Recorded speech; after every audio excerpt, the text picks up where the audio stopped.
Hello friends, कैसे हो सब लोग। आई होप सब लोग अच्छे होंगे, बेहतर होंगे और स्वस्थ होंगे। स्वागत है आपका Fairs Cloud learn to lead में। मैं हूं आशु और आज हम डिस्कस करेंगे 7 जुलाई 2021 के बहुत ही इंपॉर्टेंट करंट अफेयर। दो बेस्ट इमेजेस आप देख रहे हो यहाँ पे, लेकिन हम बहुत ही इंपॉर्टेंट करंट अफेयर्स को डिस्कस करने वाले हैं, तो वीडियो को बिल्कुल लास्ट तक देखें।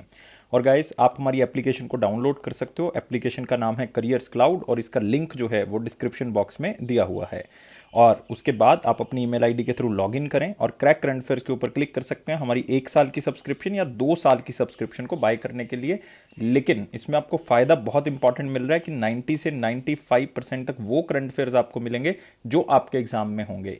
और दोस्तों, इसका प्राइस बहुत ही कम है, एक बार चेक जरूर करें, आप खुद सरप्राइज हो जाएंगे कि इतने कम प्राइस पे हम आपको ये प्रोवाइड कर रहे हैं।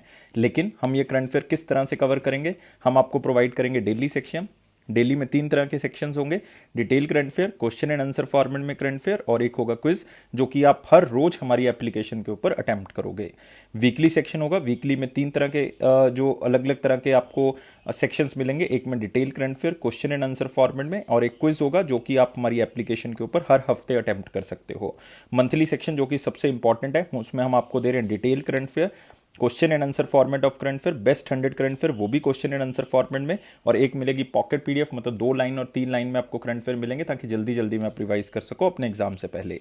लेकिन आपकी प्रेपरेशन को और अच्छा करने के लिए हम आपको दे रहे हैं टॉपिक वाइज करंट अफेयर। 20 बहुत ही इंपॉर्टेंट टॉपिक्स को कवर किया जा रहा है जो हर एग्जाम के लिए इंपॉर्टेंट है। मतलब एक टॉपिक से रिलेटेड जितनी भी न्यूज है वो आपको एक ही पीडीएफ में मिल जाएगी।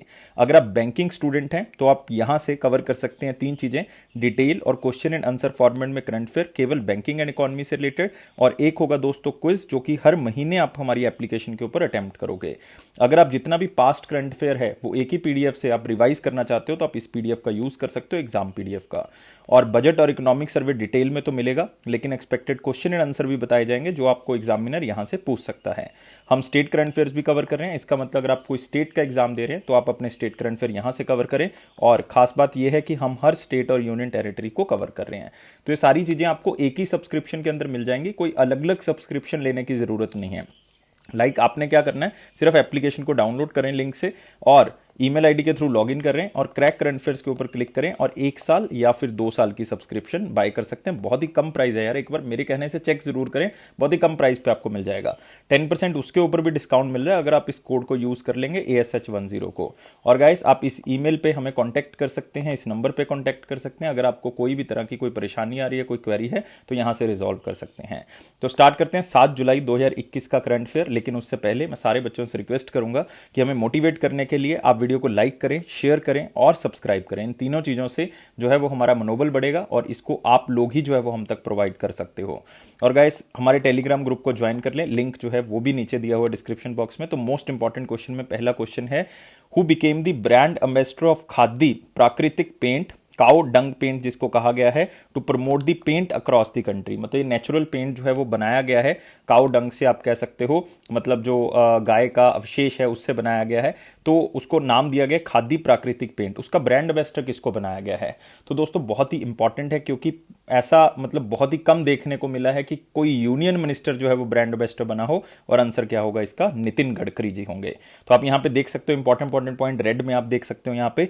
तो ये क्या होगा कि इस तरह के पेंट को पूरी कंट्री के अंदर प्रमोट करने के लिए नए एंटरप्रेन्योर, इस नए बिजनेसमैन जो है वो इस पेंट को बनाएं, तो उसके लिए जो है वो खुद ये ब्रांड एम्बेसडर बने हैं। और खादी प्राकृतिक पेंट इंडिया का ऐसा पहला और ओनली पेंट है जो कि काउ डंग से बनाया गया है, मतलब जो गाय का अवशेष है उससे बनाया गया है।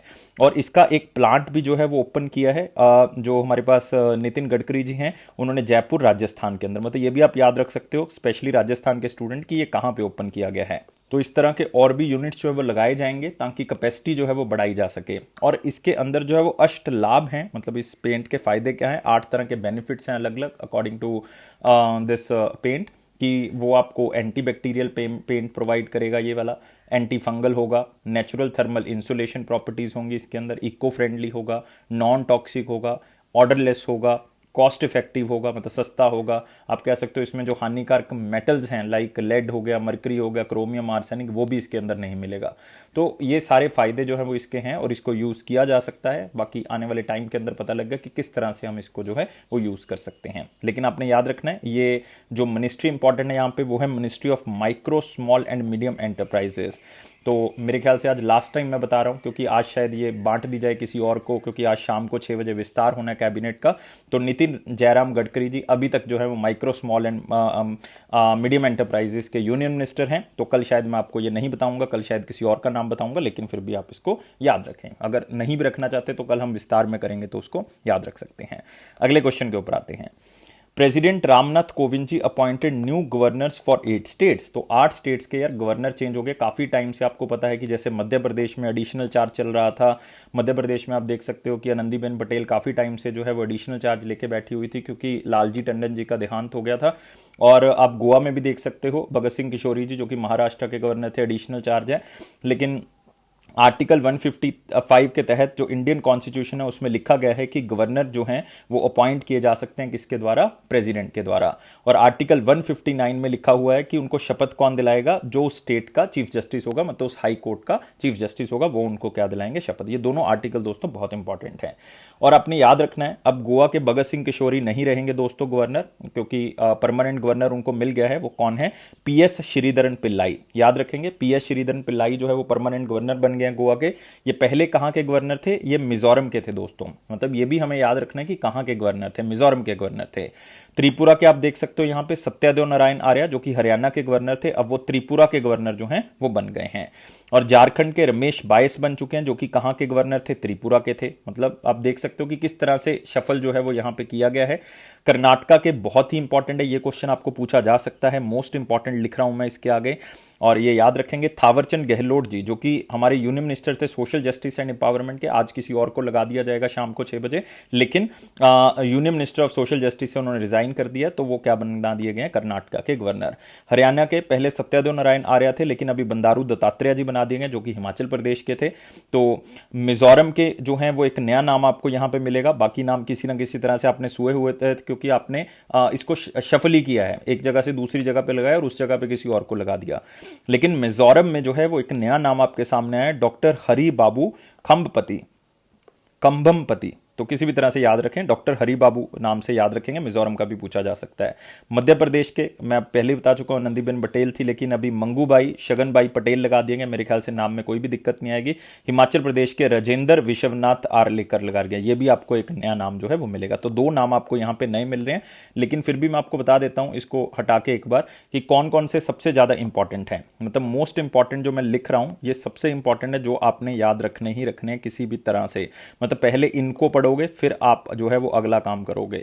मतलब ये आप आज भी करने लगोगे तो आपको ऐसे नहीं कि सारे के सारे आज ही याद हो जाएंगे। हम डेली कोई ना कोई स्टेट करेंगे तो अपने आप ही जो है वो कहीं ना कहीं से आ जाएगा, तो आपको याद हो जाएंगे। इसमें मध्य प्रदेश और कर्नाटका का कभी भी नहीं भूलना, ये सबसे इंपॉर्टेंट है जो आपको पूछे जाएंगे एग्जाम के अंदर। बार बार कह रहा हूं, ये पूछे जाएंगे। अगले क्वेश्चन के ऊपर आते हैं। Which film has one best biographical film award at the Toronto international women film festival 2021।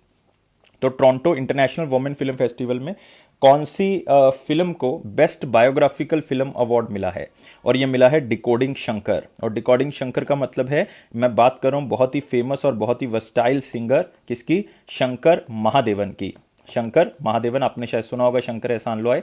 तो यहाँ पे आप देख सकते हो शंकर महादेवन। शायद काफ़ी बच्चों को अगर नाम नहीं भी पता होगा, म्यूजिक में इंटरेस्ट नहीं है, तो फोटो देख के शायद जान जाएंगे। इसमें 3 चीज़ें याद रखनी है। एक तो डिकोडिंग शंकर को Toronto international women film festival award मिला है 2021 का। और ये मूवी जो है वो किसने डॉक्यूमेंट्री जो है वो बनाई थी? ये बनाई थी दीप्ति पिल्ले सिवान ने। तो ये भी आपने याद रखना है। और इनको पहले Indo French international film festival award भी जो है वो मिल चुका है इस मूवी को। मतलब इस तरह से आपने इसको याद रखना है 2 पॉइंट्स के थ्रू, आपका क्वेश्चन जो है वो कवर हो जाएगा। लेकिन जो ऑप्शन आप यहां पे देख रहे हो, लाइक हैप्पी बर्थडे, ये दोस्तों रिसेंटली बेस्ट एक्टर का अवार्ड मिला है किसको इस मूवी के लिए? अनुपम खेर को। याद रखोगे किसको मिला है? अनुपम खेर को। तो अनुपम खेर को ये अवार्ड मिला और बेस्ट एक्टर परफॉर्मेंस मिला है। और New York city international film festival के लिए उनको ये अवार्ड मिला। नेक्स्ट पुगलिया। पुगलिया जो है वो मराठी मूवी है और इसको बेस्ट फॉरेन लैंग्वेज अवार्ड मिला है मॉस्को इंटरनेशनल फिल्म फेस्टिवल 2021 के अंदर। नेक्स्ट है कूजहंगल। कूजहंगल को मिला है international film festival Rotterdam award, Rotterdam 2021। 50th international film festival Rotterdam 2021 कूजहंगल को। तो ये सारे के सारे बहुत ही इंपॉर्टेंट है नाम, इसको याद रखेंगे आप लोग। नेक्स्ट आते हैं वेरी इंपॉर्टेंट क्वेश्चंस के ऊपर। मोस्ट इंपॉर्टेंट हम डिस्कस कर चुके हैं, और वीडियो को लाइक करना है, शेयर करना है, मैक्सिमम टू मैक्सिमम चैनल को सब्सक्राइब कर देना है। लेकिन दोस्तों इन्हीं तीनों चीज़ों से आप मोटिवेट कर सकते हो हमें, और मैं बार बार कहता हूँ मोटिवेशन बहुत ज़रूरी है किसी भी चीज़ को हासिल करने के लिए। और टेलीग्राम ग्रुप को आप हमारे ज्वाइन कर सकते हैं, लिंक दिया हुआ है। क्वेश्चन है, what was the name of director of Superman movie, first part of Superman, who recently passed away. देखो कितना इंपॉर्टेंट क्वेश्चन हो गया कि जो डायरेक्टर थे सुपरमैन मूवी, जो कि ब्लॉकबस्टर मूवी है पूरे वर्ल्ड लेवल पे, और सुपरमैन का जो पहला पार्ट बनाया गया था वो किसके द्वारा बनाया गया था, उनका रिसेंटली देहांत हो गया है, और नाम है उनका रिचर्ड डॉनर। तो आंसर क्या होगा, ए होगा। आपने कंट्री भी याद रखना है, कौन सी कंट्री से बिलोंग करते हैं, यूनाइटेड स्टेट्स ऑफ अमेरिका से। और यहां पे आप उनका चेहरा देख सकते हो, Richard Donner. Superman, lethal weapon series, जो कि मूवी की एक सीरीज है, वो भी इन्होंने बनाई है। मैवरिक, द ओमेन, ये भी इन्होंने बनाई है। कॉन्स्पिरेसी थ्योरी, वो भी इन्होंने बनाई है। मतलब बहुत ही फेमस सी मूवीज यार इन्होंने डायरेक्ट की हैं, लेकिन अब ये हमारे बीच में नहीं है। और याद रखना है मूवी डायरेक्टर हैं हॉलीवुड से, मतलब एग्जामिनर आपको प्रोफेशन पूछ सकता है। और फर्स्ट सुपरमैन मूवी जो है वो इनके द्वारा बनाई गई थी, ये भी आप याद रख सकते हो, जो कि 1978 में जो है वो बनाई गई थी। और पहली मूवी, डेब्यू मूवी कौन सी थी, X-15, 1961 में। ईयर इंपॉर्टेंट नहीं है, मूवी का नाम जो है वो इंपॉर्टेंट है। और इनकी एक कंपनी थी, प्रोडक्शन कंपनी, जिसका नाम था द डॉनर्स कंपनी। बट आपने जो याद रखनी है चीजें, वो इनका नाम, कंट्री याद रखनी है, डायरेक्टर थे, मूवीज जो 2-3 मैंने आपको बताई हैं वो याद रखेंगे। सुपरमैन याद रख सकते हो, मैवरिक याद रख सकते हो आप, लीथल वेपन याद रख सकते हो, कॉन्स्पिरेसी थ्योरी, और एक्स जो 15 है वो तो जरूर याद रखोगे। अगले क्वेश्चन के ऊपर जाने से पहले आप यहाँ पे ऑप्शंस देख सकते हैं, ये भी आपके लिए जो है वो बहुत ज़्यादा इंपॉर्टेंट है। लाइक इसमें अगर आप नाम देखोगे मिशेल कॉलिंस का, तो ये अमेरिकन एस्ट्रोनॉट थे, पायलट थे। और युआन लॉन्गपिंग, ये क्वेश्चन आपको आ सकता है क्योंकि चाइना से बिलोंग करते थे, चाइनीज साइंटिस्ट थे जिन्होंने हाइब्रिड राइस को जो है वो डेवलप किया था, हाइब्रिड राइस को। नेक्स्ट दिदियर रैत्सराका, ये फॉर्मर प्रेसिडेंट रह चुके हैं कौन सी कंट्री के, मेडागास्कर के, और इनका रिसेंटली देहांत हुआ दोस्तों, तो इसलिए ये भी आप याद रखोगे। अगले क्वेश्चन के ऊपर आते हैं। Delhi metro rail station corporation या Delhi metro rail corporation launched India's first FASTag UPI based cashless parking facility at metro station. ऐसा पहली बार हुआ है कि इंडिया में कोई कैशलेस पार्किंग फैसिलिटी जो है वो लॉन्च की गई है किसी मेट्रो स्टेशन पे, और वो दिल्ली मेट्रो रेल कॉर्पोरेशन के किसी स्टेशन पे की गई है, मतलब डीएमआरसी के किसी स्टेशन पे की गई है। और उस स्टेशन का नाम याद रखना है, कश्मीरी गेट मेट्रो स्टेशन। मतलब इंपॉर्टेंट है क्वेश्चन, क्योंकि ऐसा पहली बार इंडिया में हुआ है। और जिन कार्स में फास्टैग लगा होगा वो अपनी यूपीआई ट्रांजेक्शन कर सकते हैं किसी भी यूपीआई एप्लीकेशन के थ्रू। और ये किसकी हेल्प से हुआ होगा दोस्तों, national payment corporation of India, जिसकी स्थापना 2008 में की गई थी, जिसके हेड कौन है, दिलीप असबे हैं। कौन है, दिलीप असबे। ये बहुत याद रखोगे। और डिजिटल इंडिया का इनिशिएटिव है, अब आप धीरे धीरे करके देखोगे और भी तरह की पार्किंग फैसिलिटीज में ये यूपीआई बेस्ड कॉन्टैक्टलेस पेमेंट जो है वो स्टार्ट हो गई है। तो फास्टैग जिन कार्स में लगा होगा वो अपना जो है मतलब यूपीआई के थ्रू अपनी पेमेंट जो है वो कर सकते हैं। और इसमें आपने एक चीज़ और याद रखनी है डीएमआरसी के बारे में, मतलब जो दिल्ली मेट्रो रेल कॉर्पोरेशन है उसके जो मैनेजिंग डायरेक्टर हैं दोस्तों, वो कौन है, मैनेजिंग डायरेक्टर हैं डॉक्टर मंगू सिंह, डॉक्टर मंगू सिंह। और इसके जो चेयरमैन हैं वो हैं दुर्गा शंकर मिश्रा। लेकिन सबसे इंपॉर्टेंट नाम क्या है, मैनेजिंग डायरेक्टर। तो ये दोनों चीजें आप याद रखोगे। अगले क्वेश्चन के ऊपर आते हैं। Which company partner with StaTwig to implement vaccine ledger, a platform, a global vaccine tracker platform. तो इसमें दो चीजें हैं, देखो इवन तीन कहूंगा मैं। एक तो कंपनी का नाम याद रखना है, स्टैट विग, मतलब ये अपने आप में एक इंपॉर्टेंट कंपनी है क्योंकि ये ग्लोबल सप्लाई चेन जो है उसको देखता है, डिजिटल सप्लाई चेन जो है वो प्रोवाइडर कंपनी है एक तरह की। वैक्सीन लेजर एक प्लेटफॉर्म का नाम है। और कौन सी कंपनी उन्होंने टाई अप किया है, ताकि जो भी ग्लोबल वैक्सीन हैं उनको डिजिटली जो है वो हम क्योर कर सकें, मतलब डिजिटली हम देख सकें कि कहाँ पे उसकी जो है वो लीकेज हो रही है, कहाँ पे कोल्ड स्टोरेज फैसिलिटी जो है वो खराब हो रही है, कहाँ पे वेस्टेज हो रही है, ये सारी चीज़ें चेक की जा सकती हैं। और याद में साथ में कंपनी कौन सी जुड़ी हुई है, टेक महिंद्रा। तो आप यहाँ पे देख सकते हो टेक महिंद्रा और स्टैटविक कंपनी के बीच में जो है एक प्लेटफॉर्म चलाया गया वैक्सीन लेजर। तो आप यहाँ पे देख सकते हो vaccine ledger is set to collaborate with the countries, पूरे वर्ल्ड में जो कंट्रीज हैं जो इसको यूज करना चाहती हैं वो उनके साथ जुड़ेगा, और transparency in the vaccine supply chain लेके आएगा। मतलब वो उनके साथ भी अटैच होगा, किसी और कंट्री के साथ भी अटैच होगा, तो ट्रांसपेरेंसी आएगी, एक्चुअल में कितनी वैक्सीन है लोग चेक कर सकते हैं, कितनी हमारे पास हैं, कितने की डोजेस लगनी है। And predict failure of cold storage facility, कहाँ पे जो है वो प्रॉब्लम हो रही है, लीकेज हो रही है, एंड जो वेस्टेज है वो हम क्या कर सकते हैं, कम कर सकते हैं। ओपन सोर्स प्लेटफॉर्म है, ब्लॉकचेन टेक्नोलॉजी को इसके अंदर यूज किया जाएगा, क्योंकि ब्लॉकचेन टेक्नोलॉजी से हम inventory management, vendor payments, internet of things, ये सारी चीजें जो है वो देखी जा सकती हैं, इसलिए इसमें ब्लॉकचेन टेक्नोलॉजी का यूज किया जा रहा है। स्टार्टविक कंपनी आपके लिए इंपॉर्टेंट नहीं है, मतलब आप कह सकते हो यूनिसेफ का एक इनोवेशन फंड था, उसके थ्रू ये स्टार्टअप जो है वो स्टार्ट हुआ था। 2016 में इसको स्टार्ट किया गया था। इसका लाइक आप कह सकते हो इंडिया में हेडक्वार्टर जो है वो तेलंगाना में है। लेकिन स्टार्टविक इंपॉर्टेंट है, टेक महिंद्रा इंपॉर्टेंट है, 1986 में बनाया गया था। फिर से ईयर इंपॉर्टेंट नहीं है। सीईओ और मैनेजिंग डायरेक्टर याद रख सकते हो, वो हैं सीपी गुरनानी, लेकिन वो भी मैं कहूँगा सिर्फ पढ़ लें, अदरवाइज बहुत ज़्यादा इंपॉर्टेंट नहीं है। हेडक्वार्टर पूना, महाराष्ट्र।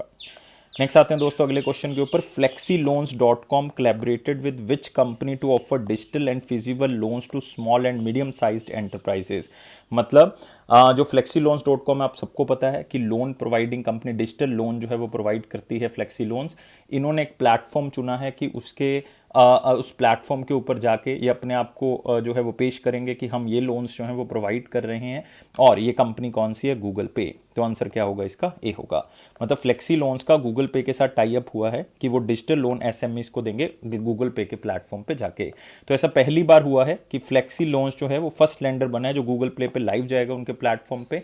और इनका मेन मकसद जो है वो यही है कि स्मॉल मर्चेंट्स और एंटरप्रेन्योर्स जो होंगे इंडिया के अंदर, उनको जो है वो किसी तरह से पैसा दिया जा सके, जो कि वैसे क्रेडिट नहीं ले सकते, लाइक बैंक से नहीं ले सकते, तो उनको यहाँ पे क्रेडिट दिया जाएगा। कोविड-19 के कारण जो है वो हालत उनकी बहुत खराब है।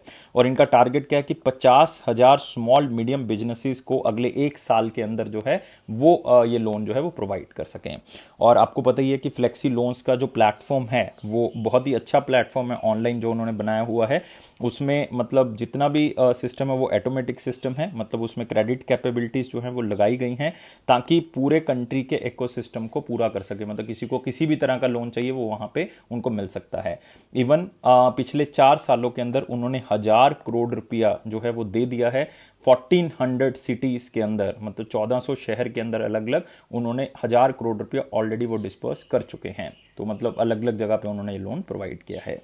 तो गूगल पे और फ्लेक्सी लोन, मतलब सिंपल न्यूज़ याद रखोगे, फ्लेक्सी लोन गूगल पे के प्लेटफॉर्म पे जाके जो है वो लोन क्या करेगा, प्रोवाइड करेगा।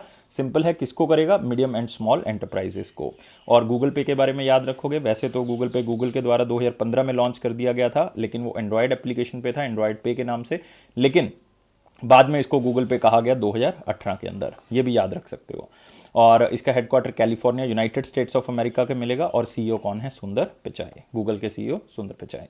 नेक्स्ट आते हैं दोस्तों अगले क्वेश्चन के ऊपर। Which bank launched Salaam Dil Se initiative to acknowledge service to of doctors.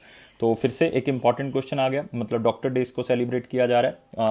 जो है वो पहले आईसीआईसी कर चुका है, सैल्यूट डॉक्टर नाम से सुविधा देके अलग अलग तरह के लोन डॉक्टर्स को प्रोवाइड करके, मेडिकल स्टूडेंट्स को प्रोवाइड करके, वो आईसीआईसी ने किया था सैल्यूट डॉक्टर नाम से। लेकिन सलाम दिल से बेसिकली एक प्लेटफॉर्म नहीं कह सकते, आप कह सकते हो कि एक उन्होंने कैंपेन लॉन्च किया है, जो कि कौन से बैंक ने किया है, एचडीएफसी के द्वारा लॉन्च किया गया है। और यहाँ पे देख सकते हो उन्होंने एक वेबसाइट क्रिएट किया जिसका नाम है www.salamdilse.com। अब इस वेबसाइट के ऊपर जाके जो जनरल पब्लिक होगी, हम लोग जो होंगे, वहां पे लॉग इन कर सकते हैं और अपने थैंक यू मैसेजेस डॉक्टर को भेज सकते हैं, और इसको ईमेल, सोशल मीडिया और व्हाट्सएप के थ्रू भी शेयर किया जा सकता है। और इसमें जो पद्म भूषण है डॉक्टर नरेश त्रेहान, मैं आपको बता दूं डॉक्टर नरेश त्रेहान जो है वो चेयरमैन और मैनेजिंग डायरेक्टर हैं किसके, मेदांता के अंदर, चीफ कार्डियक सर्जन भी हैं वो मेदांता हॉस्पिटल के, जो कि बहुत ही बड़ा प्राइवेट हॉस्पिटल है गुरुग्राम हरियाणा के अंदर। तो उनको जो है वो बेसिकली आप कह सकते हो सारे बैंक की तरफ से जो है वो शुक्रिया अदा किया गया, और डॉक्टर्स को भी पूरे कंट्री के अंदर शुक्रिया अदा किया गया। और बैंक ने एक वॉल ऑफ डेडिकेशन जो है अपने कॉर्पोरेट ऑफिस में, मुंबई महाराष्ट्र के अंदर वर्ली के अंदर जो उनका कॉर्पोरेट ऑफिस है वहां पे बनाई, उसमें कोलाजेस लगे हुए हैं, उसमें कोलाज लगा हुआ है, थैंक यू मैसेजेस लगे हुए हैं जो डॉक्टर्स को पूरी कंट्री में भेजे गए। एक म्यूजिकल ट्रिब्यूट भी जो है वो दिया गया है डॉक्टर्स को बैंक के स्टाफ की तरफ से, जो कि छोटे से छोटे एरिया में जाके भी जो है वो मतलब आप कह सकते हो अपनी सर्विसेज कर रहे हैं। हैं। तो मतलब ये HDFC का है सलाम दिल से, आपके लिए इतना ही इंपॉर्टेंट है HDFC एंड सलाम दिल से। और HDFC के बारे में ज़रूर याद रखोगे दोस्तों, HDFC का गठन जो है वो 1994 में हुआ था और इसके जो हेड हैं वो शशिधर जगदीशन है और इसका हेडक्वार्टर मुंबई है और इसकी टैगलाइन है वी अंडरस्टैंड योर वर्ल्ड और इसका एक चैटबॉट है जिसका नाम है ईवा। तो ये सारी चीज़ें याद रखनी है। अगले क्वेश्चन के ऊपर बढ़ेंगे। Financial investment trade Africa held in which country. तो मतलब आपको पता लग रहा है कि ये अफ्रीका के साथ जो है वो हमारा एक बिजनेस काउंसिल आप कह सकते हो जो हम करते हैं, जिसमें अफ्रीकन कंट्रीज और हमारे बीच में बात होती है और हम कोई ना कोई एग्रीमेंट करते हैं जिसके थ्रू हम अलग अलग सेक्टर्स में जो है वो निवेश करते हैं। और ये है फाइनेंशियल इन्वेस्टमेंट ट्रेड अफ्रीका और ये कौन सी कंट्री के अंदर हुआ है? तुनिशिया के अंदर दोस्तों हुआ है। एग्जैक्ट प्लेस कौन सा है? तुनिश। तो वहां पे ये एग्जैक्टली जो है वो किया गया। तो याद रखना है दोस्तों, बहुत ही इंपॉर्टेंट है। और इसमें एक न्यूज और इंपॉर्टेंट है कि इस फाइनेंशियल इन्वेस्टमेंट ट्रेड अफ्रीका के अंदर इंडिया का एक पैक्ट साइन हुआ है किसके साथ? लीबिया के साथ। मतलब इंडिया का एक डिपार्टमेंट है इंडियन इकोनॉमिक ट्रेड ऑर्गेनाइजेशन, उनका लीबियन अफ्रीकन बिजनेस काउंसिल के साथ एक जो है वो पैक्ट साइन हुआ है। उसके अंदर उन्होंने कहा है कि दोनों कंट्रीज मिलके जो है वो आपस में जो है वो एक टीम बनाएंगे जिसमें अलग अलग डोमेन में काम किया जाएगा, जैसे कि हेल्थ केयर, आप कह सकते हो information technology, aerospace sector, academic institutions. मतलब हम आपस में क्या करेंगे? कोलैबोरेट करेंगे और स्किल सेक्टर को इंप्रूव करेंगे। इवन लीबिया ने तो ये भी कहा है कि अगली बार जो है वो हम एक लीबिया इंडिया ट्रेड फोरम भी बनाना चाहते हैं, जिसकी मीटिंग हम चाहते हैं कि नवंबर 2021 में होगी, जो लीबिया की कैपिटल है त्रिपोली, तो वहां पे करना चाहते हैं। तो ये भी लीबिया ने पेशकश रखी है। मे बी मतलब ये हो सके कि ऐसा पॉसिबल हम नवंबर की न्यूज़ में पढ़ें कि हाँ लीबिया और इंडिया के बीच में कोई ट्रेड फोरम हो रहा है, लेकिन तब आपको याद नहीं आएगा कि मैंने ये आपको जुलाई में बताया था कि ऐसा होगा। ठीक है, तो थोड़ा सा याद रखेंगे बस। फाइनेंशियल ट्रेड अफ्रीका कहाँ पे हुई है? तुनिशिया में हुई है, इतना याद रख लें, ये भी बहुत है। अगले क्वेश्चन के ऊपर आते हैं। What is the name of new agri commodity indices which was recently launched by National Commodity and Derivative Exchange? तो देखो NCDEX की तरफ से दो नए इंडेक्सेस लॉन्च किए गए जिसमें आप निवेश करके जो है वो आपको रिटर्न्स मिल सकती हैं और वो दोनों जो है वो एग्रीकल्चर बेस्ड हैं, इसलिए यहाँ पे नाम मिला है एग्री कमोडिटी। तो एग्री कमोडिटी बेस्ड अगर मैं बात करूंगा तो एक तो उन्होंने ग्वार एक्स किया है, ग्वार सीड के जो भी प्रोडक्ट्स हैं वो यहाँ पे ट्रेड हो सकते हैं। एक है स्वाइडेक्स, तो आंसर क्या होगा इसका? Both A and C. तो आप यहाँ पे देख सकते हो नेशनल कमोडिटी डेरिवेटिव एक्सचेंज प्रगति का solid exchange launch 2 sectoral agri commodity indices, one is Guarex, second is Soydex. तो आप यहां पे भी देख सकते हैं ये दोनों India's first return based agriculture future index हैं जो एग्रीकल्चर कमोडिटी में आप ट्रेड कर सकते हो और वहां से पैसा कमाया जा सकता है। जो ग्वार एक्स है वो ट्रैक करेगा प्राइजेस को, जो फ्यूचर कॉन्ट्रैक्ट्स होंगे ग्वार सीड के या ग्वार गम के, तो जो भी रिफाइंड उससे मिलेगा सीड से जो निकाला जाता है ऑयल, तो वो रियल टाइम बेसिस पे आप ट्रैक कर सकते हो और उसमें इन्वेस्ट कर सकते हो। ऐसे ही सोयाडेक्स है, मतलब नाम से पता लग रहा है सोयाबीन ऑयल या सोयाबीन के अंदर जो है वो फ्यूचर कॉन्ट्रैक्ट्स जो हो रहे हैं उसके बेसिक पे ये आपको रिटर्न दे सकता है। तो इसको याद रखोगे। हमारे पास ऑर्गेनाइजेशन भी दोस्तों बहुत इंपॉर्टेंट है। ऑर्गेनाइजेशन का नाम क्या है? NCDEX। और इसमें सबसे खास बात है कि आपको इसके बारे में पता होना चाहिए। ये 2003 में बनाई गई थी और ये सेबी ही इसको कंट्रोल करता है, securities and exchange board of India, क्योंकि कैपिटल मार्केट को वहीं कंट्रोल करता है। इसके MD और CEO जो रिसेंटली बनाए गए हैं वो कौन है? नाम जरूर याद रखोगे दोस्तों, अपॉइंटमेंट में क्वेश्चन आ सकता है। अरुण रस्ते, बिल्कुल याद रखोगे क्या नाम है? अरुण रस्ते। और अभी जो ये एग्री इंडेक्सेस हैं इसमें अभी जो है वो पूरी तरह से फ्यूचर ट्रेडिंग जो है वो स्टार्ट नहीं हुई, वो आगे जाके जो है वो स्टार्ट होगी।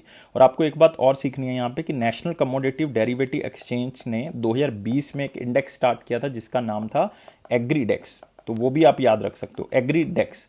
उसमें आप 10 एग्रीकल्चरल कमोडिटीज को इकट्ठा जो है वो क्या कर सकते हो? ट्रेड कर सकते थे। और 2021 में, क्योंकि एक साल उसका हो चुका है, ये मई 2020 में लॉन्च किया गया था, तो एक साल हो चुका है, तो हम देख सकते हैं कि कितनी ग्रोथ हुई है। 40% तक जो है वो यहाँ पे ये बढ़ा है, मतलब 40% तक रिटर्न्स जो है वो लोगों को मिली हैं। तो मतलब एग्रीकल्चर कमोडिटी में भी इन्वेस्ट करने का फायदा जो है वो आपको मिल सकता है। तो ये सारी चीजें याद रखनी है। अगले क्वेश्चन के ऊपर बढ़ेंगे। Which airport from India has won the Role of Excellence honor in airport service quality for 2020? देखो ये क्वेश्चन हम 29 जून को कर चुके हैं। मैं आपको डेट भी बता रहा हूं ताकि आप जाके चेक कर सकते हैं। 29 जून को ये क्वेश्चन हम कर चुके हैं। उसमें मैंने बताया था roll of excellence honour India की तरफ से सिर्फ एक एयरपोर्ट को मिला है, लेकिन रिसेंटली उसमें दूसरा एयरपोर्ट भी जो है वो ऐड कर लिया गया है इंडिया की तरफ से। तो वैसे तो टोटल 5 एयरपोर्ट्स थे इसमें पूरे वर्ल्ड लेवल पे, जिसमें इंडिया का एक ही था, वो कौन सा था, कोचिन इंटरनेशनल एयरपोर्ट था। लेकिन अभी दूसरा भी ऐड कर लिया, वो कौन सा है, कैंपेगौड़ा इंटरनेशनल एयरपोर्ट है। मतलब अभी आंसर जो आपका होगा वो एक आंसर नहीं होगा, वो आंसर कितने होंगे आपके, 2 आंसर होंगे। मतलब आंसर क्या होगा, बोथ ए एंड बी। तो याद रखना है कैंपेगौड़ा इंटरनेशनल एयरपोर्ट कर्नाटका के अंदर, जो कि बेंगलुरु इंटरनेशनल एयरपोर्ट के अंदर आता है। और साथ ही साथ आपने याद रखना है कोचिन इंटरनेशनल एयरपोर्ट, दोनों को मिला दें तो इन दोनों को ये अवार्ड मिला है roll of excellence honour in airport service quality 2020। और ये अवार्ड जो है एयरपोर्ट काउंसिल इंटरनेशनल की तरफ से दिया जाता है, और इस अवार्ड को कहा जाता है director general roll of excellence. और ये रिकॉग्नाइज करता है कि वो एयरपोर्ट जो है वो बहुत ही अच्छी सर्विसेज कस्टमर्स को प्रोवाइड कर रहा है, और अलग अलग अवार्ड्स उसने जीते हैं पिछले 5 साल के अंदर एयरपोर्ट सर्विस क्वालिटी के अंदर। इसमें बहुत से जो है वो एयरपोर्ट चुने गए हैं, लाइक मैंने बताया कि 6 एयरपोर्ट चुने गए हैं कैंपेगौड़ा को मिला के। और इसमें ग्वांगजाओ का है, चाइना का है, मतलब पोर्टलैंड इंटरनेशनल एयरपोर्ट है यूनाइटेड स्टेट्स का, सैन एंटिनो इंटरनेशनल एयरपोर्ट है यूनाइटेड स्टेट्स का, टोरंटो पियर्सन इंटरनेशनल एयरपोर्ट है कनाडा का। तो ये सारे आप याद रख सकते हो अगर आप रखना चाहते हो, लेकिन इंडिया के तो यार आपने याद रखने ही रखने हैं, ये सबसे इंपॉर्टेंट आपके लिए है। अगले क्वेश्चन के ऊपर आते हैं। रामगढ़ विशदरी सेंचुरी या Vishdhari sanctuary became the 4th tiger reserve of which state. लेकिन इसमें एक न्यूज और भी इंपॉर्टेंट है कि अब इंडिया में कितने टाइगर रिजर्व हो चुके हैं। अब इंडिया में दोस्तों 52 टाइगर रिजर्व जो हैं वो हो चुके हैं। तो याद रखना है 52 टाइगर रिजर्व जो हैं वो यहां पे हो चुके हैं। और मैं आपको एक चीज और बताना चाहूंगा कि उस हिंट देता हूं आपको, उस स्टेट में एक आपको मिलेगा tiger reserve Mukundra tiger reserve, Sariska tiger reserve भी आपको मिल जाएगा, और एक मिलेगा रणथंबोर टाइगर रिजर्व। तो अब तो मेरे ख्याल से आप स्टेट बता सकते हो, आंसर क्या होगा इसका, राजस्थान होगा। तो आप देख सकते हो यहाँ पे एनटीसीए का मतलब है नेशनल टाइगर कंजर्वेशन अथॉरिटी। उन्होंने ये अप्रूव कर दिया है कि रामगढ़, चाहे ओनली रामगढ़ ही याद कर लें, विशदारी सेंचुरी जो है वो 4th टाइगर रिजर्व होगा राजस्थान का। ये 52nd टाइगर रिजर्व है। 3 पहले हैं, रणथंबोर, सरिस्का और मुकुंदरा। ये याद रखेंगे मुकुंदरा, क्योंकि हमने एक आधी बार आपको बताया है पहले, लेकिन अभी न्यूज़ में आ चुका है, तो अब हर बार जो है वो इसको बताना है हमने, तो याद रखने हैं आपने भी।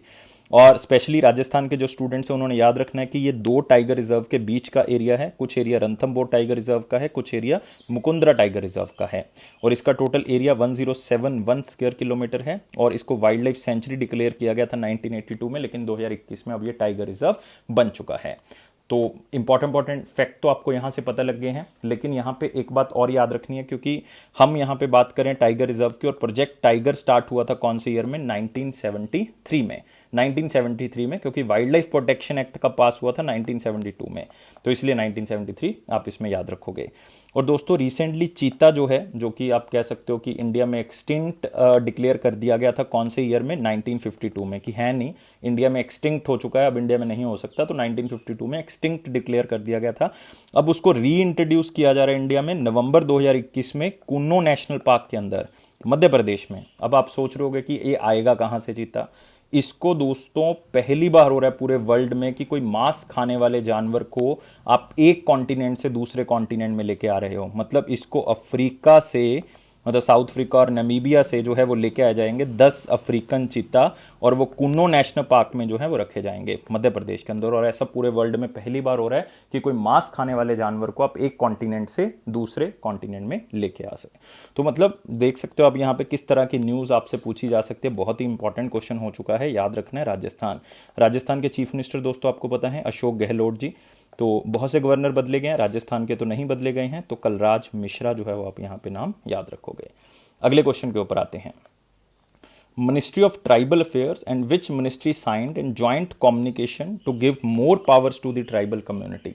तो यार इंपॉर्टेंट क्वेश्चन है, क्योंकि 2 मिनिस्ट्रीज ने मिलकर एक ज्वाइंट जो है वो कम्युनिकेशन बनाया है, और उस ज्वाइंट कम्युनिकेशन का मतलब है कि वो दोनों मिलके जो है वो जो हमारा फॉरेस्ट एक्ट है 2006 का, उसमें जो है वो उन्होंने कहा है कि हम जो फॉरेस्ट ड्वेलर्स हैं, जो आप कह सकते हो जंगलों के ऊपर निर्भर रखते हैं, जंगलों में रहते हैं और जंगलों में काम करते हैं, उनको हम एक्स्ट्रा पावर दे रहे हैं ताकि वो अपने जो रहने योग्य चीज़ें हैं उसको अच्छे से यूज़ कर सकें, अपना लाइवलीहुड, अपना इनकम जो है वो बढ़ा सकें। और साथ में मिनिस्ट्री है इन्वायरमेंट, तो मिनिस्ट्री ऑफ इन्वायरमेंट, फॉरेस्ट आप कह सकते हो, और क्लाइमेट चेंज, ये इकट्ठा आप नाम ले सकते हो। प्रकाश जावड़ेकर जी, मतलब ट्राइबल अफेयर्स की मैं बात कर रहा हूँ, तो मैं बात कर रहा हूँ अर्जुन मुंडा जी की।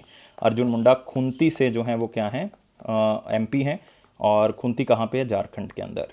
तो आप यहाँ पे देख सकते हैं ministry of environment, forest and climate change और ministry of tribal affairs joint communication provide किया उन्होंने। ट्राइबल कम्युनिटीज को जो है वो फॉरेस्ट मैनेज करने के लिए उन्होंने पावर्स को बढ़ाया है, तो उनको एक्स्ट्रा पावर दी गई है। और मैंने पहले ही बताया कि ये एक्ट है forest act, forest right act 2006।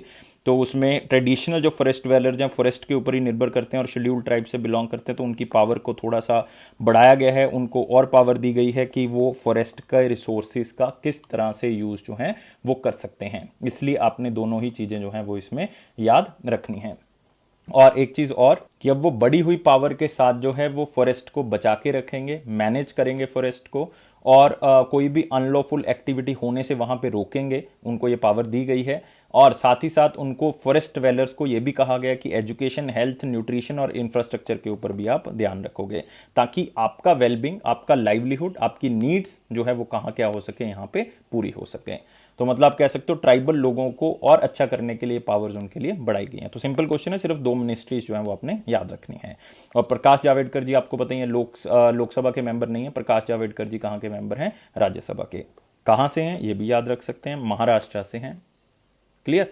Minister of state कौन है, बाबुल सुप्रियो है, लेकिन रिजाइन कर गए हैं यार। आज एक खबर दे रहा हूं आपको, बाबुल सुप्रियो जी रिजाइन कर चुके हैं। आप देखो कोई नया मिनिस्टर ऑफ स्टेट जो है वो यहाँ पे लगाया जाएगा। नेक्स्ट आते हैं, हु लॉन्च्ड निपुण भारत प्रोग्राम। निपुण भारत प्रोग्राम किसने लॉन्च किया है, और जिसने लॉन्च किया है वो भी रिजाइन कर चुके हैं, मतलब उनका भी रिजाइन आ चुका है। हेल्थ इश्यूज की वजह से माना जा रहा है कि उनका रिजाइन आ गया है। तो मोदी जी ने तो रिजाइन नहीं किया, और रामनाथ कोविंद जी ने रिजाइन नहीं किया, अमित शाह जी ने, तो एक ही बंदा है यार जहाँ पे रिजाइन करने वाला, रमेश पोखरियाल जी। तो इसका मतलब उन्होंने रिजाइन कर दिया। तो बाय डिफॉल्ट आप यहाँ पे देख सकते हो कि उन्होंने ही निपुण भारत प्रोग्राम की शुरुआत की है। तो ये किसी ना किस तरह से एजुकेशन से जुड़ा हुआ, बहुत ही हंसता हुआ चेहरा, लेकिन यार मतलब मुझे भी दुख हो रहा है, उन्होंने रिजाइन कर दिया है। तो निपुण का मतलब क्या है, national initiative for proficiency in reading with understanding and numeracy. मतलब जो लाइक अभी एजुकेशन स्टार्ट कर रहे हैं बच्चे, उनको ग्रेड 3 तक जो है वो हम उनकी फाउंडेशनल लिटरेसी की, उनको छोटी छोटी चीज़ें, बेसिक चीज़ें, न्यूमरेसी जो छोटी छोटी हमारे पास मैथ्स की चीज़ें हैं वो उनको पता हो। ग्रेड 3 तक हमारा लक्ष्य है कि उनको हम बेसिक फाउंडेशनल लिटरेसी और न्यूमरेसी क्लियर कर सकें। और ये लक्ष्य है कि सारे बच्चों को ये पता होना चाहिए 2026-27 तक। पहले ये लक्ष्य जो है वो 2025 तक का ही था दोस्तों, लेकिन कोविड के कारण जो है वो 2 साल बच्चों के, मतलब आप कह सकते हो ऐसे ही चले गए, और जिसके कारण जो है वो लक्ष्य 2 साल और बढ़ा दिया गया, 2026-27 कर दिया गया। पहले 2024-25 था नेशनल एजुकेशन पॉलिसी के थ्रू, या न्यू एजुकेशन पॉलिसी भी आप कह सकते हो। इसका मतलब हम बात कर रहे हैं उन बच्चों की जिनकी एज 3 से लेके 9 साल तक की होगी, उन बच्चों की जो लर्निंग नीड्स हैं वो पूरी कर सके। इसलिए इस मिशन का नाम जो है वो क्या रखा गया है, निपुण भारत मिशन रखा गया, ताकि उनको निपुण बनाया जा सके, उनको पूरा किया जा सके। और इसमें न्यूमरेसी और जो उनकी रीडिंग की प्रोफिशिएंसी है उनको इंप्रूव जरूर किया जाएगा। और आपने एक बात और याद रखनी है कि रिसेंटली ही एक प्रोग्राम जो है वो रमेश पोखरियाल निशांक जी ने स्टार्ट किया था, जिसका नाम क्या था, निष्ठा प्रोग्राम। निष्ठा का मतलब था national initiative for school heads and teachers holistic advancement, और ये एनसीईआरटी की तरफ से जो है वो स्टार्ट किया गया था साथ में मिलके। और आपको पता है ये national council of education research and training. लेकिन इसमें क्या होगा, जैसे उसमें तो आपको पता है कि निपुण के अंदर तो ग्रेड 3 तक के बच्चों को जो है वो बेसिक लिटरेसी और न्यूमरेसी के बारे में बताया जाएगा, रीडिंग कैपेबिलिटी बढ़ाई जाएगी, उनकी प्रोफिशिएंसी को इंक्रीज किया जाएगा। इसमें टीचर्स को ट्रेन किया जाएगा। कौन से टीचर्स को, प्री प्राइमरी या प्राइमरी टीचर्स को जो ट्रेन किया जाएगा। और इसमें टारगेट रखा गया कि 25 लाख प्री प्राइमरी और प्राइमरी टीचर्स को हमने क्या करना है, इसके अंदर ट्रेनिंग प्रोवाइड करनी है। उनकी आप कह सकते हो कि ट्रेनिंग के थ्रू ही बच्चों की प्रोफिशिएंसी और लिटरेसी को इंप्रूव किया जा सकता है। तो निष्ठा प्रोग्राम भी याद रखेंगे और साथ में निपुण भारत प्रोग्राम भी याद रखेंगे, दोनों ही इंपॉर्टेंट है। रमेश पोखरियाल जी यूनियन मिनिस्टर, उनकी कॉन्स्टिट्यूएंसी कौन सी थी, हरिद्वार थी दोस्तों, हरिद्वार उत्तराखंड के अंदर। लेकिन अब वो एज ए मिनिस्टर रिजाइन कर चुके हैं, उनकी ये कॉन्स्टिट्यूएंसी तो रहेगी रहेगी। और मिनिस्टर ऑफ स्टेट कौन थे, संजय श्यामराव धोत्रे जी, वो भी रिजाइन कर चुके हैं दोस्तों। संजय श्यामराव धोत्रे जी ये भी रिजाइन कर चुके हैं। तो देखते हैं किसको बनाया जाएगा 6 बजे जो है वो शपथ ग्रहण समारोह, तो देखते हैं किसको बनाया जाएगा। अगला क्वेश्चन आते हैं, 52nd edition of international film festival of India will be held in which state. तो हर बार ये उसी स्टेट में होता है। तो मतलब इससे आसान क्वेश्चन आपको नहीं मिल सकता अगर आप न्यूज़ को पढ़ते हैं, अगर आपको पता है थोड़ा बहुत। तो हर बार ही दोस्तों कहाँ पे होता है, गोवा में होता है। और गोवा में होता है तो इसका मतलब आपने गोवा तो मेरे ख्याल से एग्जामिनर नहीं पूछेगा, तो आपको नंबर पूछा जा सकता है यहाँ पे 52nd IFFI है, मतलब इंटरनेशनल फिल्म फेस्टिवल जो है ऑफ इंडिया है। और ये 20 से 28 नवंबर के बीच में होगा, गोवा में होगा। तो मतलब बहुत ही सिंपल है, हाइब्रिड फॉर्मेट में होगा। लास्ट ईयर भी हाइब्रिड फॉर्मेट में हुआ था, मतलब वर्चुअली होगा। और एक बात याद रखना है कि इस साल जो है वो बहुत ही खास है, खास करके फिल्म इंडस्ट्री के लिए अगर मैं बात करूंगा। 2021 में 100th बर्थ एनिवर्सरी सेलिब्रेट कर रहे हैं किस बंदे की? सत्यजीत रे की, जो कि आप कह सकते हो कि बहुत ही लेजेंडरी फिल्म मेकर हैं। और हम उनको श्रद्धांजलि दे रहे हैं इस 52nd इंटरनेशनल फिल्म फेस्टिवल के थ्रू।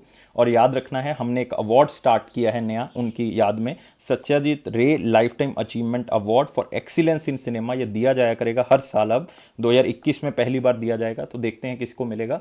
और सत्यजीत रे के बारे में एक बात और याद रखेंगे, ये पहले इंडियन हैं, या आप कह सकते हो ओनली इंडियन है अभी तक के जिनको अकेडमी ऑनरेरी अवार्ड मिल चुका है। ये क्वेश्चन आपको आ सकता है, अगर कोई अच्छा एग्जामिनर होगा तो डाल सकता है।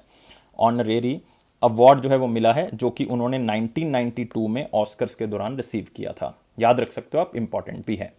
और ये जो आप कह सकते हो international film festival of India दोस्तों, ये मतलब आज से स्टार्ट नहीं हुआ, ये 1952 से स्टार्ट हुआ है। और हमेशा होस्ट गवर्नमेंट ऑफ गोवा रहती है, और साथ में ministry of information and broadcasting जो है वो इसके साथ रहती है, जिसके यूनियन मिनिस्टर प्रकाश जावड़ेकर जी हैं। लेकिन अभी मैं कोई मिनिस्टर आपको बता रहा हूं, लेकिन एज सच ये कल चेंज हो जाएंगे, क्योंकि एक एक मिनिस्टर के पास 3-3 पोर्टफोलियोज हैं, 3-3 डिपार्टमेंट्स हैं, तो कल को बढ़ जाएंगे ये, और सबके पास एक एक ही रह जाएगा ऑलमोस्ट। तो कल डिस्कस करेंगे इसके बारे में कि कौन सा मिनिस्टर किसको मिला। लेकिन यार गोवा के बारे में 2 चीज़ें अब याद रखनी है, एक तो चीफ मिनिस्टर प्रमोद सावंत जी, लेकिन सबसे इंपॉर्टेंटली आपने याद रखना है कि किसको गवर्नर जो है वो बना दिया गया है गोवा का। तो ये तो मतलब आपको याद रखना ही पड़ेगा। गोवा के गवर्नर पहले तो भगत सिंह किशोरी थे दोस्तों, जो कि एडिशनल चार्ज था, लेकिन अब जो बन गए हैं वो कौन बन गए हैं? PS श्रीधरन पिल्लाई।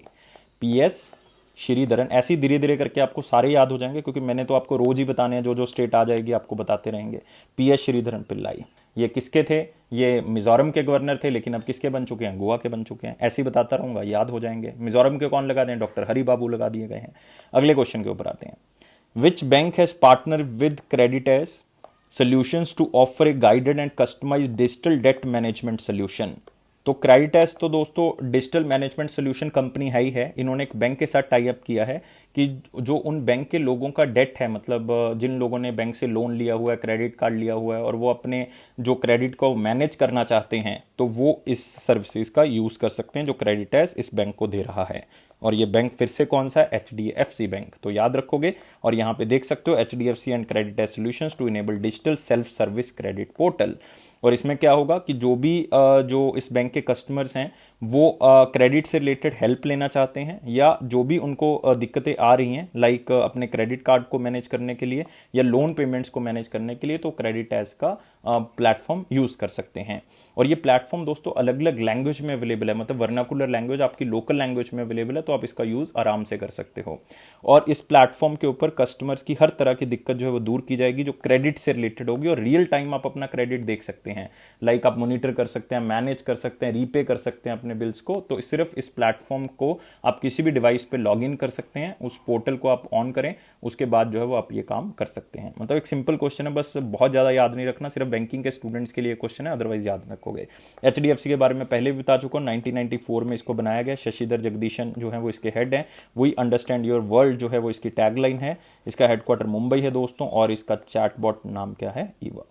अगले क्वेश्चन के ऊपर आते हैं। Which neobank proposed a United States bank account with a MasterCard for the Indian students? वो इंडियन स्टूडेंट्स, वो इन्वेस्टर्स, वो बिजनेसमैन जो अमेरिका में जाके जो है वो रहना चाहते हैं, वहां पे काम करना चाहते हैं, या वहां पे पढ़ना चाहते हैं स्टूडेंट्स, तो उनके लिए एक अकाउंट प्रपोज करेगा। कौन सा नियो बैंक होगा ऐसा जो करेगा? और वो यूनाइटेड स्टेट्स ऑफ अमेरिका से बिलोंग करता है, वो है एल्ड्रा। तो याद रखेंगे, यहां पे देख सकते हो, एल्ड्रा offers unique 0 fees bank account है ये US बाउंड इंडियन स्टूडेंट्स के लिए खोला जाएगा। इसमें इंडियन स्टूडेंट जो यूएस में एडमिशन लेना चाहते हैं वो अपना अकाउंट इंडिया से ही ओपन करवा के जो है वो जा सकते हैं। मतलब एक तरह से आप कह सकते हो इंपॉर्टेंट चीज़ है उन बच्चों के लिए जो वहाँ पे जाएंगे, और उसके लिए तो मतलब यहीं से अकाउंट ओपन कर लोगे तो वहाँ पे जो आपको दिक्कतें आएंगी वो नहीं आएंगी। तो एड्रा कह रहा है कि आपको हमें यूएस के कोई डॉक्यूमेंट देने की जरूरत नहीं, like US social security number देने की जरूरत नहीं, एड्रेस प्रूफ यूएस का देने की जरूरत नहीं, यूएस वीज़ा देने की जरूरत नहीं।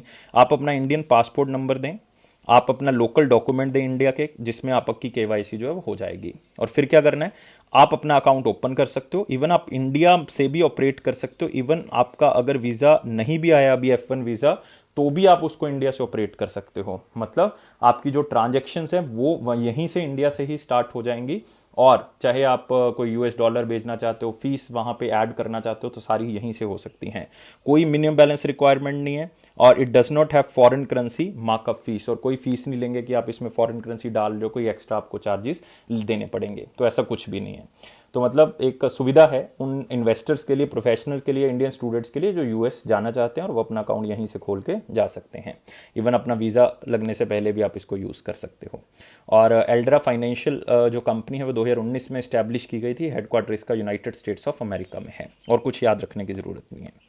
नेक्स्ट आते हैं दोस्तों अगले क्वेश्चन के ऊपर। Most important, very important questions दोनों खत्म कर चुके हैं। इंपॉर्टेंट क्वेश्चंस के ऊपर आते हैं। वीडियो को लाइक करना है, शेयर करना है, और चैनल को सब्सक्राइब जरूर कर देना है, क्योंकि यही 3 चीजें करके आप हमें मोटिवेशन दे सकते हैं। और टेलीग्राम ग्रुप को ज्वाइन कर लें, डिस्क्रिप्शन बॉक्स में लिंक गिवन है। Advertising standards council of India and which organization have signed an agreement to protect consumers from misleading claims in food and beverages advertisement। जो आप जो बेवरेजेस की, like पीने वाले पदार्थ जो हैं उनकी ऐड देखते हो आप टीवी पे, आप किसी फूड की ऐड देखते हो टीवी पे, और आपको लगता है कि यार ये ऐसे ही दिखा रहे हैं, गलत दिखा रहे हैं, तो इसका मतलब वो मिसलीडिंग एड्स हैं, मतलब आपके ऊपर गलत प्रभाव डाल रहे हैं।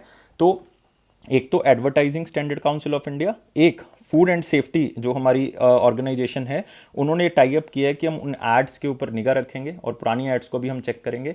अगर किसी ने कोई प्रोविज़न या कोई फूड एंड सेफ्टी स्टैंडर्ड्स के साथ छेड़छाड़ की है, उन्होंने गलत ऐड दिखाई है, तो हम उनके ऊपर केस चलाएंगे और उनको पेनल्टी भी जो है वो देनी पड़ेगी। मतलब आप कह सकते हो कि सख्ती की जा रही है उन एडवर्टाइजमेंट्स के ऊपर या उन एड्स के ऊपर जो बेसिकली गलत मिसलीड कर रहे हैं अपने प्रोडक्ट्स को लेके, तो उसके ऊपर ये है। तो सिंपल क्वेश्चन है, सिंपली याद रख सकते हो, लेकिन FSSAI के बारे में याद रखना है, food safety and standard authority of India, और एक नई ऑर्गेनाइजेशन आज को पता लग रही है आपको, advertising standard council of India. और दोस्तों ये अपने नेशनल एडवर्टाइजिंग मॉनिटरी सर्विस के थ्रू 900 टीवी चैनल्स को मॉनिटर करेगा, उनकी पब्लिकेशंस को मॉनिटर करेगा, 3000 वेबसाइट्स को है वो भी मॉनिटर करेगा, इवन रीजनल जो वेबसाइट्स और जो फूड एंड बेवरेजेस एड्स आती हैं उनको भी ये मतलब देखेगा। अगर किसी ने वायलेट किया तो उसके ऊपर केस चलाया जाएगा। तो मतलब ये कहा गया है स्पेशली दोनों ऑर्गेनाइजेशन की तरफ से। और याद रखना है फसाई के बारे में, फसाई यहाँ पे इंपॉर्टेंट है, food safety and standards authority of India, इसका हेडक्वार्टर न्यू दिल्ली है, लेकिन चेयरपर्सन रीता त्योतिया हैं, याद रखेंगे, रीटा त्योटिया, TEAOTIA, रीटा त्योटिया, शायद स्पेलिंग सही है लेकिन नाम यही है। अगले क्वेश्चन के ऊपर बढ़ेंगे, और ये क्वेश्चन आप पिक्चर से करोगे। मिनिस्ट्री ऑफ आयुष चेंज हो जाएंगे, किरण रिजिजू जी देख रहे हो, एडिशनल चार्ज हैं। वैसे श्रीपद येसो नायक जी के पास ये था मिनिस्ट्री, लेकिन एडिशनल चार्ज दिया गया है इनको।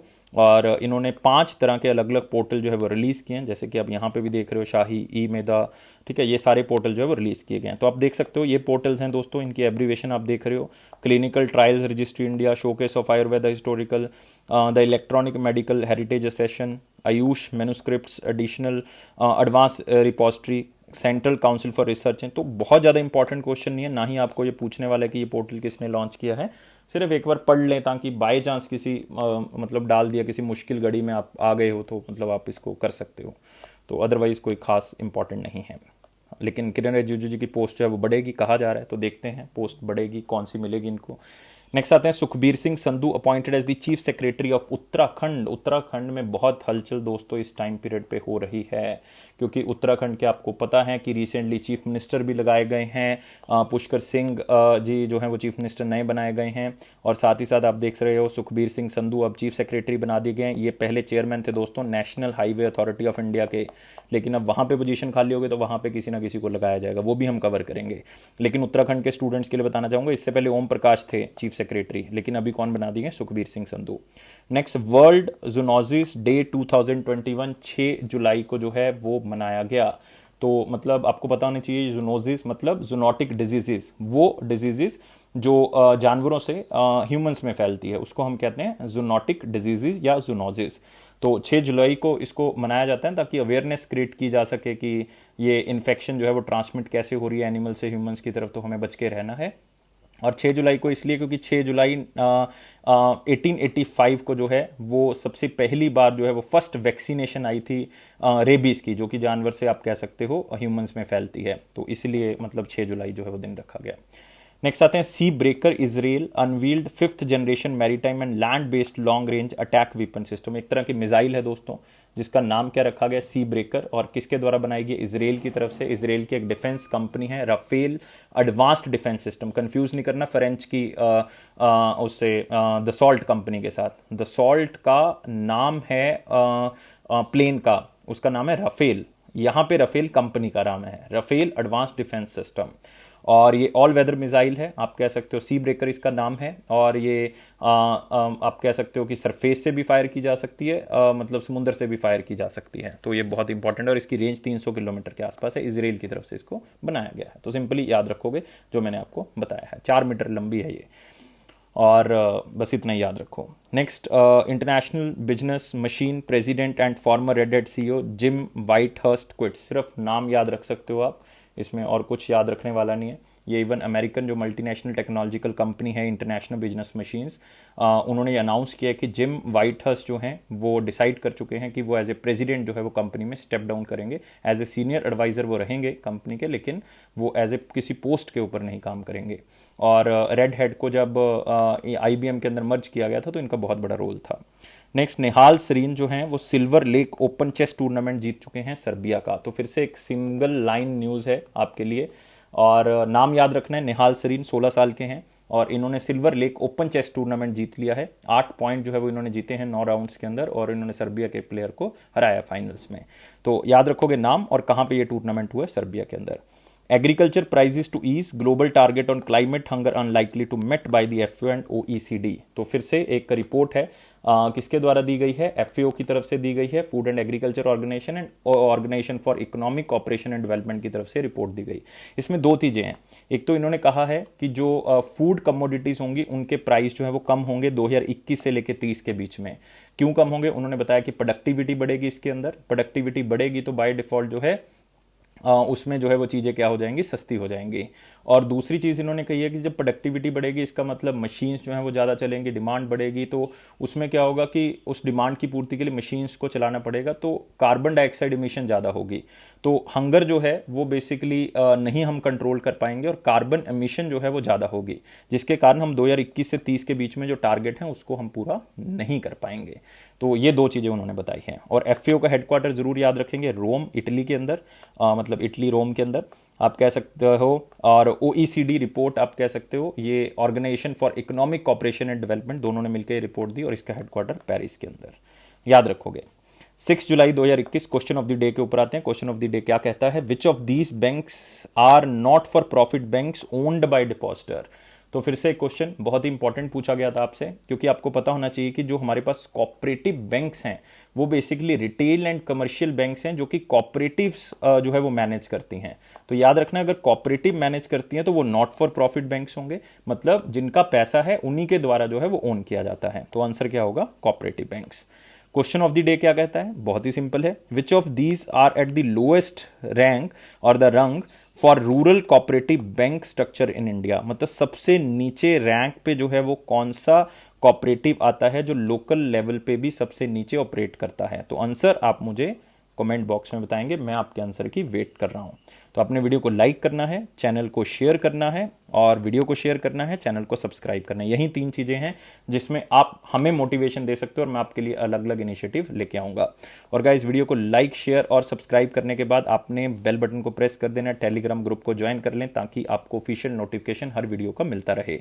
और ये अफेयर्स क्लाउड का भी प्रॉमिस है, मेरा पर्सनल प्रॉमिस है कि आपका कॉन्फिडेंस जरूर बढ़ेगा अगर इसी तरह से वीडियोस को देखते रहोगे और आप हमारी PDF से करंट अफेयर को पढ़ोगे। PDF से सब्सक्राइब करने के लिए आप हमारी एप्लीकेशन को डाउनलोड कर सकते हैं और इसका लिंक जो है वो डिस्क्रिप्शन बॉक्स में दिया हुआ है। 1 साल और 2 साल की वैलिडिटी, बहुत ही कम प्राइस पे मिल रहा है आपको, 10% डिस्काउंट मिल रहा है अगर इस कोड का यूज करेंगे ASH10 का। और गाइस, एक बात और कि आप जो हैं वो हमेशा खुश रहेंगे, खुश रहोगे तो एग्जाम हमेशा अच्छा होगा। और खुश रहोगे, कोई भी प्रॉब्लम को सीरियस नहीं लेना। मैंने कल भी बताया था, प्रॉब्लम सिर्फ 5% की होते हैं, 95% हम उसको कॉम्प्लीट करके और भी जो है वो मुश्किल में आ जाते हैं। तो अगर नहीं भी सॉल्व हो रही कोई बात नहीं, अगर आई है तो वो चली भी जाएगी। मतलब हमेशा ये टाइम जो है वो नहीं रहेगा, चाहे अच्छा है चाहे बुरा है। इस चीज़ को जरूर याद रखना है और हमेशा खुश रहेंगे। Thank you guys, take care, bye bye.